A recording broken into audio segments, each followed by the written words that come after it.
Welcome to Big Blend Radio's Travel with Terri podcast, featuring Terri Guthrie, a Dallas, Texas-based travel journalist who loves to talk about luxury family vacations, regional food and culture, national parks, historic attractions, and so much more. So welcome, everyone. It is state fair time across the country, and one of the biggest states in the country, Texas, I know is going to have an epic state fair. They always do. I don't know why I want to say far instead of fair, but I always think about how far I drive across Texas, Terri. That's what it is, and I know I'm about to do it again. So it's really exciting. But the state fair, I was just looking at their website, and it's what we're going to be talking about. And everyone, you can go to bigtex.com. See, I knew it was going to be big. And it starts September 26th and runs through October 19th. And you have been through the state fair before. Yes. Oh, Lisa, we don't miss it. This is like the most epic event in Texas annually and has been a family tradition for us ever since we moved to Texas back in 1988. We love the State Fair of Texas. Wow. Well, I know food is a big deal, but there's a car show, there's, all the rides and all those kinds of games. And it's just a cool way for families to get out together too. Oh, yeah, it is. I love everything about it. It's just so massive. One thing, it's a fair that you could go to and honestly spend multiple days there and probably not see it all. But can you believe it's been around since 1886? So it's 149 years old. And what I love about it is that the State Fair of Texas really celebrates all things Texan by promoting like their agriculture, education, community involvement through a variety of quality entertainment in a very much family-friendly environment. So there's just so much to see. There's such a variety there that I hope we can touch on most of it in this podcast because it's a lot. It's a lot, but it's what makes it so magnificent, and it's why it's the largest state fair in the United States, and it's the longest running state fair in the United States. I think 24 days every year. Wow. So that is nonstop entertainment, right? So, and where is it held? It is held at Fair Park, which is kind of just southeast of Dallas and downtown. So it's really very, very convenient. And Fair Park is an area that is, open year round. They have events at Fair Park because they have permanent buildings, and it's just a beautiful place to go. While we're talking about Fair Park, I'll just have to mention to you that's where our big Ferris wheel is. That Cool. It just stays, up there permanently. But Fair Park has the largest collection of Art Deco exhibition buildings in the nation. I think maybe even in the world. Really? So it's really an urban destination in itself. It's something to see. You know what? I think I got lost there. I did get lost, I remember getting twirled around, and I remember going, oh my gosh, I'm in some fairgrounds, and then seeing all these buildings going, what are they doing here? Like, this is crazy. Right. And there was like literal like streets within this. This is like a massive complex. Well, let me tell you how big it is. 277 acres. That's why you got lost. We all do. Well, I always get lost. So, I'm already in that boat, but yeah, I was like, no way, this is insane. This is so massive. And I'm like, what goes on here? And now I know. Okay. And they have dinosaurs at the lagoon. Okay. So I'm looking at the attractions on their website, and they have dinosaurs going on. They've got the strong man. Come on, man. We want the strong man. We gotta hang. Typical stuff that, from way back when, and they just celebrate so much. I can't tell you all the family fun and shows. Everyone loves the Midway, and, they have a ton of those rides and games and all that kind of stuff. And of course, as I said, they have the big star Ferris wheel that's up permanently that, you've just got to do. That's just, iconic. But the family fun and shows are just great. There's just nothing like it because any day there you can go and see all these activities and exhibits and competitions there. And what's so cool about it, it's all free with your admission ticket. So really makes it nice and easy. Then, and we can talk about some of those, but some of the things that are included, like daily, is Mm-hmm. I love this is that they have like a, I'm just going to name a few, but people can look at the website to see them all. But they have something called the Farm and Fork University, and this is where you see a cowboy share his knowledge about animals in the barns and how our food production system works. And this is a daily talk and show style presentation, and it's very educational and enjoyable presentation on how food in our supermarket appears. So basically how it gets from the farm to our grocery stores, and See? really gets kids and people thinking. Then they have the pig races. This is a really fun one. It's called, they say, Snout to Snout down the stretch, and it's backed by popular demand. Everybody loves this, and it's one of the most talked about activities and races that they have there. It's a lot of fun. This is a fan favorite for sure. They have a rodeo there that's been there since 1959. Wow. That's a big deal. A huge magic show. I just learned about this recently, but they have an I Spy thing through the entire Texas fairgrounds. That's a lot of fun for kids to participate in. And then something that we always look forward to every night is that at 7:15 every night, 24 evenings, they have the Starlight Parade. I just couldn't believe it the first time I saw it. It features over the top spectacular floats that are just Mm, beautiful. And they drive like a that's Texan Starlight Parade that just lights up the Fair Park skyline. It has all 24 nights, and it's just a colorful assortment of floats and life-size puppets and all these animated characters and very ornate costumes. Of course, this is all free, and it runs through the whole fairgrounds. And then from there, you run over to the Esplanade there that we talked about, that big Art Deco area. mhm. And then they have something called Illumination Sensation. And it's basically set along that big giant reflecting pool they have there. And it's a combination of fireworks and high energy pop music with engaging performers and dancers and acrobats. I mean, it's just something else. And this is every night. And the list is just endless of what all is offered and all the options you have. So there again, I highly suggest going to the website and looking at everything, because it has great descriptions about every different activity and entertainment Mm. and everything that they have there. I'd be in big trouble just on the music side. There's so Oh yeah. many bands, I mean, huge, and then all size, right? And every little bit of music, and then they've got a whole section that I see that is just on Texas music.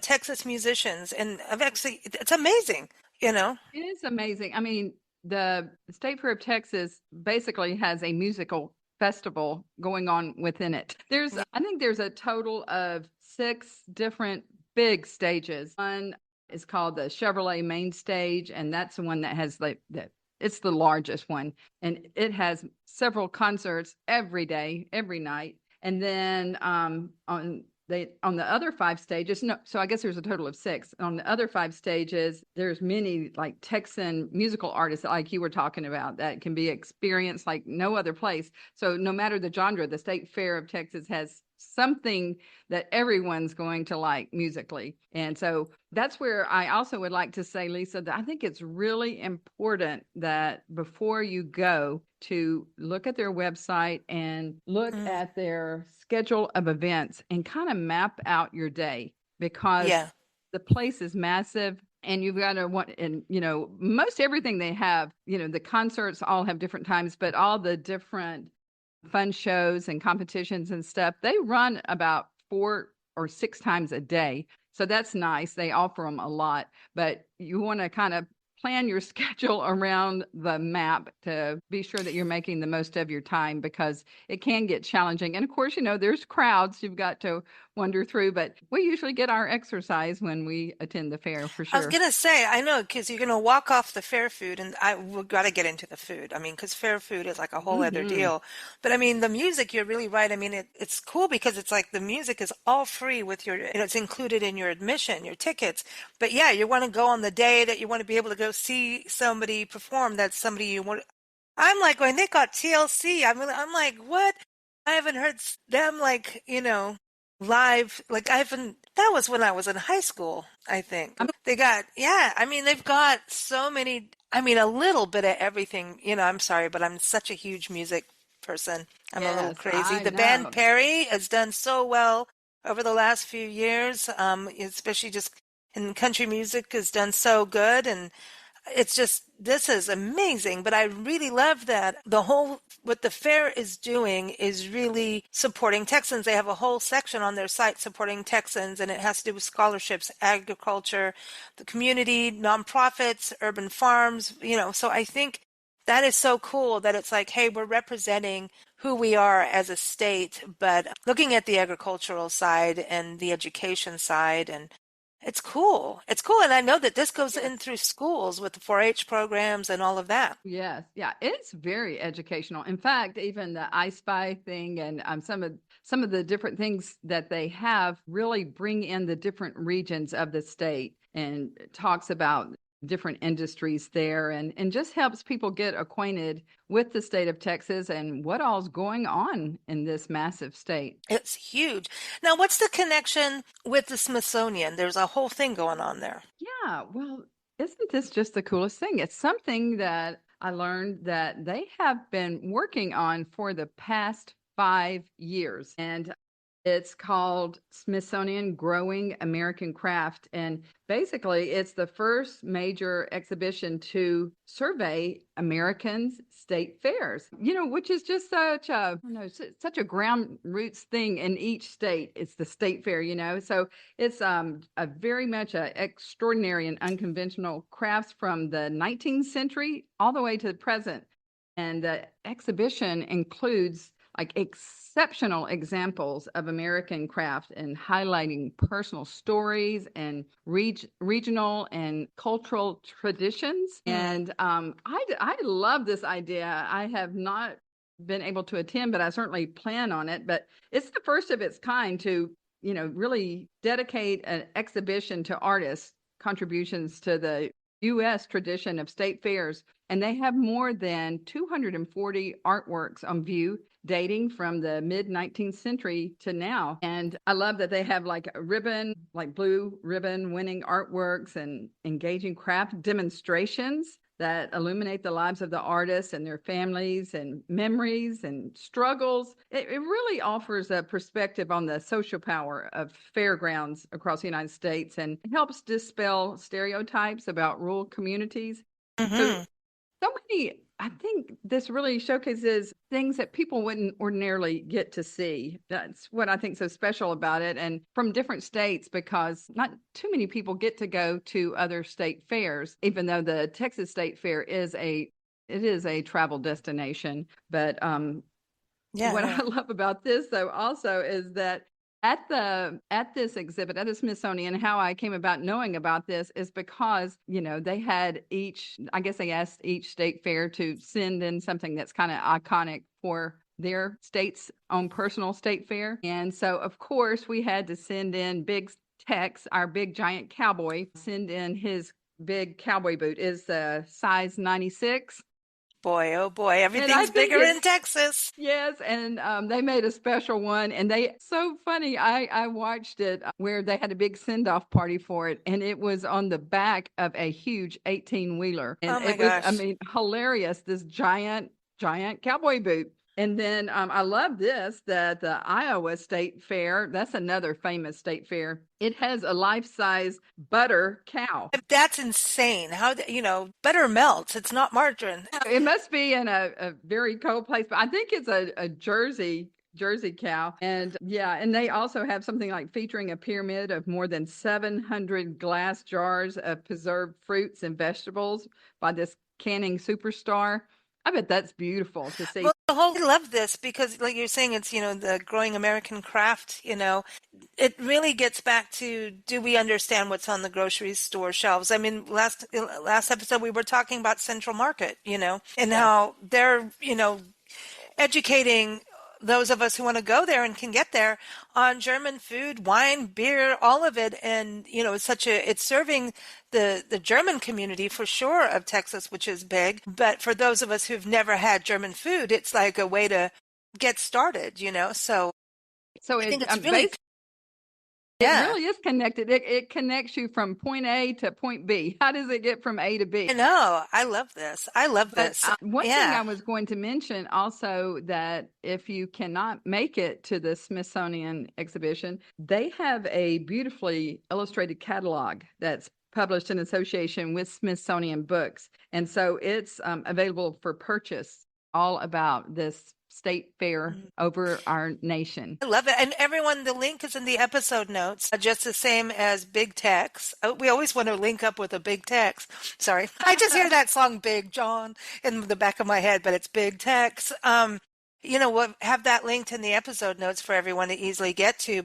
I think this is also the Smithsonian, and what they're doing is also very connected to, America celebrates 250 years next 4th of July. It's the 250th anniversary of the American Revolution, So Yes. we're really, you're seeing so much of that right now. And I think it's really cool because it does remind us of our history and who makes up this country as well. We're such we're huge in diversity, and Texas is such a diverse state. And to be able to get a taste of Texas under one roof, a giant 200 and something acre roof, is pretty darn cool, I think. Yes, yes. And in the middle of Fair Park, that's where the Cotton Bowl is. Did you realize that? Cotton Bowl.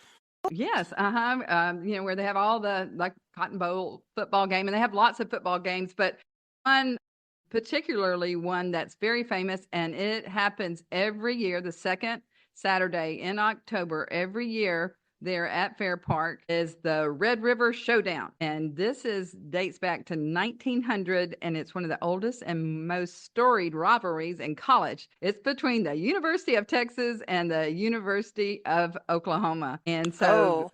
yeah, this is a big, big, big deal. And it's so much fun. Yeah, it's in the Cotton Bowl Stadium right Well, there. Terry, you're going to be split in half. You I go to know. Oklahoma so much, you're in Texas, and well, you're everywhere all the time. So, like, but you've got roots in both places. Now, if they had a third one, it'd have to be Mississippi, and then you'd be, so we have to, the trifecta of Terry there, That's right. Well, I always but feel that's like funny.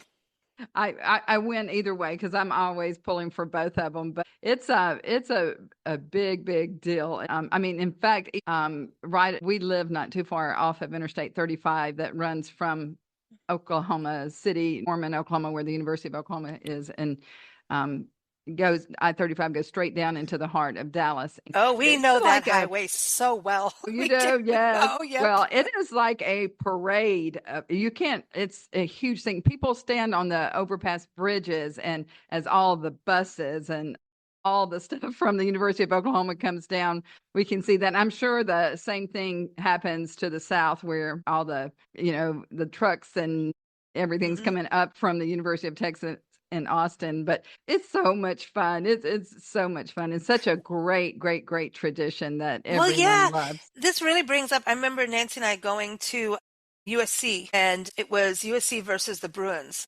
UCLA, the football match, game, whatever you call it in this country. Sorry. I have no clue about football. Nancy and I have no clue, but we went to see the USC marching band. That was our thing. We Oh, went with that's friends, always and fun. they were on the USC side, and then everybody. I mean, the campuses were just alive. And what I think is so great about this, and just going to the state fair of these kinds of epic competitions, right, is that it promotes healthy competition. It promotes Yes. that. Same as in the agriculture, and 4-H, these kids are learning to raise animals and learning what happens to the animals and the food source and all of that, and growing, they're competing in science. And there's people, competing in pie. Now, if you need a tasting person for, the state fair on pie, you know where I am. Yes, I you want to know, sign up for that one. Yes, yes. Well, I tell you, when the Texas OU game is going on that weekend, it's all about those two universities. And it's just such a big celebration. It literally makes you want to go back to college. It does. But one of the things, like, I know that I didn't realize until my daughter went to the University of Oklahoma, is that all the students from both colleges go to downtown Fort not Fort Worth, downtown Dallas, and stay. And there are just multiple parties and events that alumni host for them to meet professional people in the Dallas area.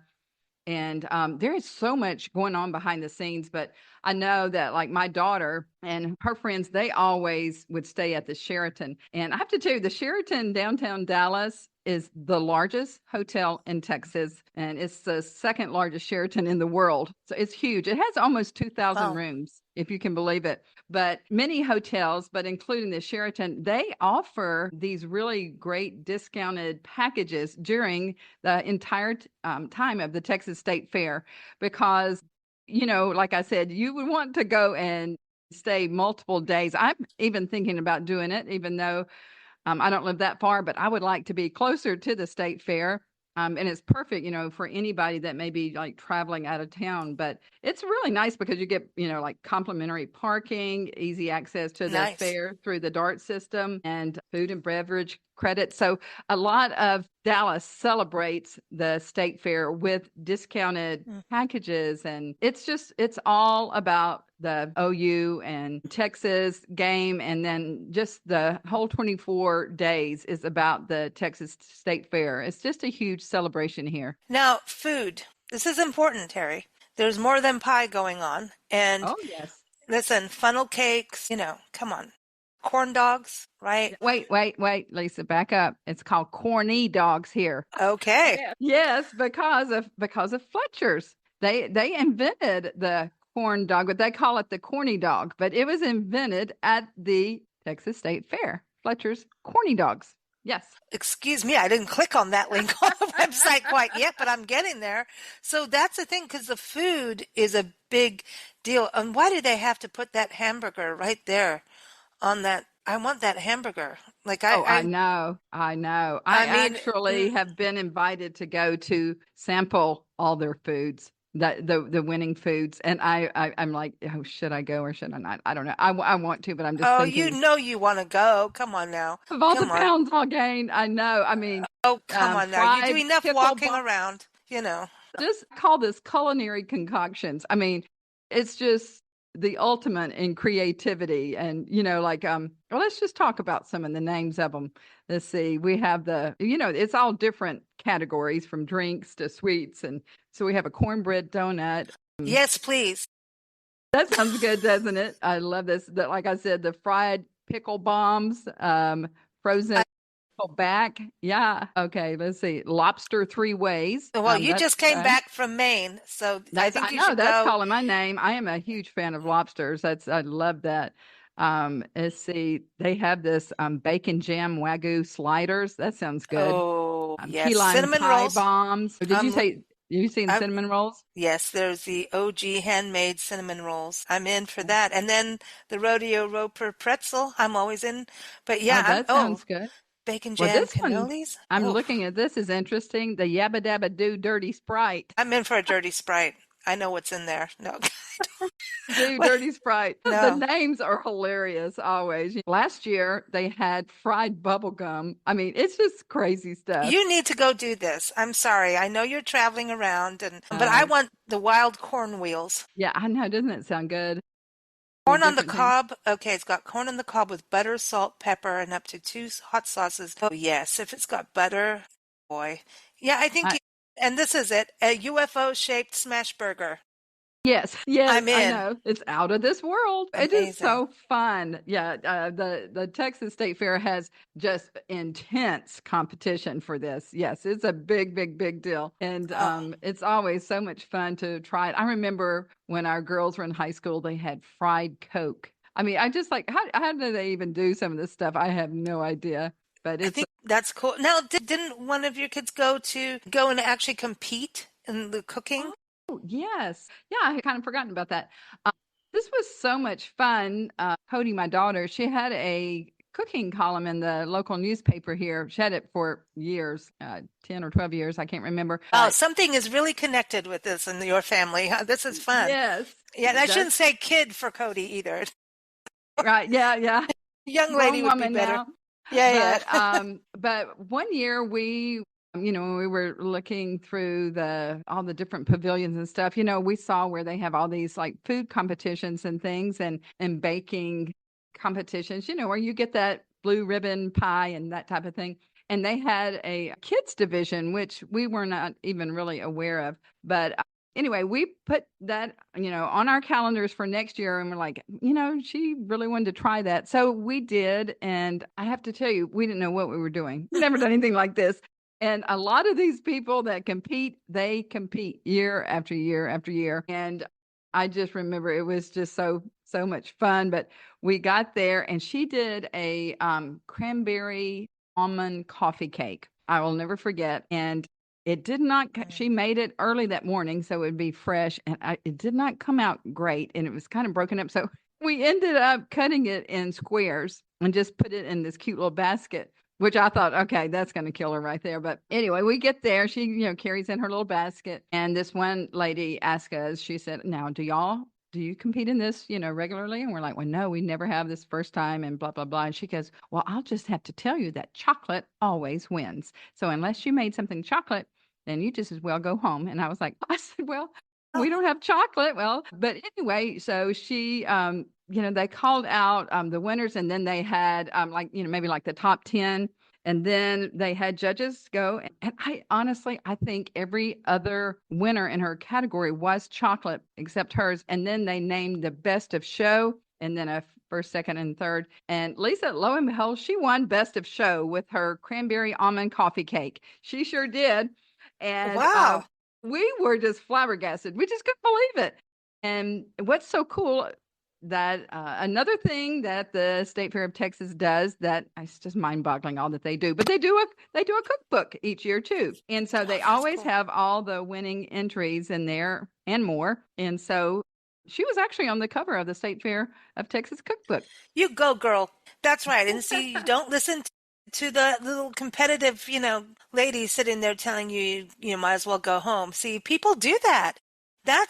And you have to you need to keep, what I love about this story is you kept moving your feet forward. Like, okay, well, this didn't work, so let's do this and let's do this. And you're working together as a family on this. It's her thing, but it's, you're all together. And I think that is just brilliant. And it absolutely, get to move past the people who tell you to go home. Like, right. No. But that's like that little competitive edge of people will do stuff like that. And I always think they are serious. And yeah. And wow, that's pretty amazing. That is a cool story. So that is a very inspiring story to keep going, even if you thought nothing was perfect, right? It's a good lesson of getting past perfection and how that can win. I love it. Right. Yeah, she learned, well, we both learned a lot of good life lessons there. But I was going to tell you that also they have a cooking demonstrations there every day. Years ago, I was so excited about this. They had a Southern Living magazine cooking school there. Oh, wow. And I could not get there fast enough. I had always seen that advertised and wanted to go to a Southern Living cooking school, but they were too far away and everything. And when I could not believe it, they were having this at the Texas State Fair. Now, I don't believe they're having it this year, but I just have to tell you, I did get to go that year. They have something new and different every year. And one of the things that I learned to make there at the Southern Living Cooking School that I still make is fried cheese grits. Yes. Now you are Nancy's best friend. Hold on, Nancy's sitting here. Nancy, Terri learned at the State Fair at a cooking class through Southern Living magazine how to make fried cheese grits. She's like, oh, cool. She wants bacon with it on the side. Okay, I had to do that because one of our favorites too. We love our cheese grits. So, and this just kind of elevates them. And she's so bad about grits. I mean, we go somewhere and it's like, I remember Natchitoches, Louisiana, famous for its Natchitoches meat pie, which Nancy loves and they're good tasting. But we went to Lazion's, very famous for their meat pies. And we sit down and then there's grits. She can get it with grits. She's like, oh, bring the grits. That's all she's talking about is the grits. Everybody, if you go to Natchitoches, go to Lazion's for grits, but I'm like, what about the meat pie? Oh, yes, it's delicious, but the grits. So I can't believe that. That's okay. So yeah, Yes, you I'll you have to gotta. share my recipe with y'all one day. Then she's gonna make me eat grits, and I don't eat grits. But anyway, she'll be You might need happy. to. Oh, I might if it's got cheese on it. Yeah, yeah, smothered, covered, all that good stuff. Yeah, and I do love a good Waffle House. Okay, so that's the thing about when we get anywhere near the South, I get very excited about Waffle Houses just to see them. Yeah, in fact, even when we moved to Tucson, I was very happy because they have a Waffle House in Tucson, Arizona. It's the closest one to the west. It's kind of crazy, but When we yeah. lived in Arizona back in the 80s, we could not find grits anywhere. And my mother Mm-mm. would send us real grits.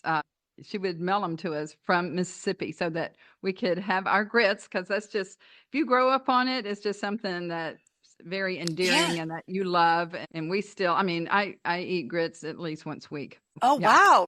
So we had like in Italy, it's like we got polenta is kind of similar, and then in Africa Hmm. we do putu or ugali. It's more of a African style, but it gets into kind of the grits, and then I'll eat that with what's called is train smash. And I get to talk about South Africa because there's a huge South African population in Texas, y'all. So many South Africans moved to Texas. There's huge communities. No wonder they did South Africa. They did South Africa at Center Market, I think, right? I think they No, did. Well, they don't think need so. to. Well, Sure, that's South probably on the America. list. I Yes, think it they was did South South America. America. That's right. Yes. South Africa needs to be next because that you have such huge, because the history and the cultures are very connected in so many ways, from the ranching, all of that, and then what I was talking about, Putu and Ugali, and we put train smash, which is almost like a salsa. That's what we call train Yes. smash. Oh, That's not yeah. very nice. Um, I'm just thinking in food, and one thing I wanted to tell you about the Fletcher's corny dog. Oh yeah. I just thought was a interesting fun fact is that when they first started making them, they just sold for 15 cents. But now I'm not sure how much they cost. But guess how many they sell at like for the whole 24 days? What Would what you do you have any think? idea? Hmm. Incredible. It's incredible. One half What? million corny dogs. Yeah. 500,000. Run a business just on one fare. I mean, I Thing. bet you people, the vendors, because that's the other thing is shopping, right? So aren't there vendors and nonprofits with booths and things like that, or no? Like, isn't Yes. that the other part is you Oh my can go gosh. shopping? There's just so much. But when you go, you don't want to miss seeing Big Tex because he talks to, he goes, how much is Really? it? Oh, I Hi, love that. y'all. Yeah. And it's a big thing to have your picture made in front of him because he is 56 feet tall. Big And boy. Yeah. yes. And so let me tell you a little secret about Big Tex. He wasn't always Big Tex. He actually used to be the world's tallest Santa Claus. Really? It's true. Yes, and that was from Kearns, Texas, is where somebody built him, and that's where he resided. And then in 1952, the president of the State Fair of Texas bought this giant Santa Claus and had him converted to the iconic Texas cowboy that we all know Oh, and love today. So he is the world's largest cowboy at 56 feet tall and and wears those big giant cowboy boots. boots and big giant buckle and yeah, he is very iconic and yeah, everybody loves him. He's just the icon of the state fair. I'm in. I think, don't you feel like a kid in the candy store when you do these kinds of things, go to fairs? Don't you kind of just forget our ages and all of that? Oh You know, yeah. Well, just the sights and sounds just take you back to another place and time in your life. And I mean, to this day, I get so excited. I've been so excited to talk about this because it's such a happy place, and I just enjoy it so much. And it's been enjoyed by people for over 100 years, over that's 150 years, amazing. really. Not just here in Texas, but across the United States. But the State Fair of Texas, it does. It's, right there at the top. And so much so that throughout time, would you believe we've had 5 different presidents come to Wow. the State Fair of Texas? Yeah, so that's pretty impressive. There's just so much to see and do there that it's phenomenal. There's just nothing like it. And I would just highly suggest that if anybody can make it to the State Fair here in Texas, you're welcome and come and see. And it's just like Yeah. none other. It's just been bringing people together from all walks of life, from all around the United States and beyond, creating lifelong memories. It's a special place. It really is. Love it. I love it. Everyone, you can go see Big Tex. Just go to bigtex.com to plan your adventures in Dallas and get that all together. Get your tickets. Again, like Terri is saying, look at what you want to experience. If there's certain musicians, make sure you try and plan it for that day and know the times. And I'd say go hours before the musician is performing so that you can get situated if you've never been there. Because, it's like going to Disneyland. It's a Texas style of Disney. It is. It is. Because you want to be able to find the stage and everything and get parked and all of that good stuff. So very cool. Terri, thank you so much. Always fun having you on the show. Terri will be back next week. And she's been floating around outside her Lone Star State. She recently went to Maine, her and Ron, her husband, and went sailing on a historic landmark and slept on the historic landmark. It's a B&B at sea. We're going to talk about the schooner that she was on and what they enjoyed. And you're going to actually hear the podcast next week where we recorded it while they were there on the schooner, and you could even hear like the little sound of whatever they were doing to hoist and do whatever with the sails that I can't talk about, other than I remember that this schooner is bald-headed, and you'll find out more about that next week. So every Tuesday, Terri is here at 9 a.m. Central Time, so be sure to tune in for that episode because that was a real special episode, I think. So can't wait for that. I agree, Lisa. Thank you so much. Well, have fun, Terri. Well, you're off, and she's off again. So there you go. We'll keep up with that. Take care. Okay, thank you. You too. Thanks for joining us here on Big Blend Radio's Travel with Terri podcast. You can follow Terri's adventures at travelwithterri.net, and that's Terri with an I, not a Y. Follow us here at bigblendradio.com. Happy travels!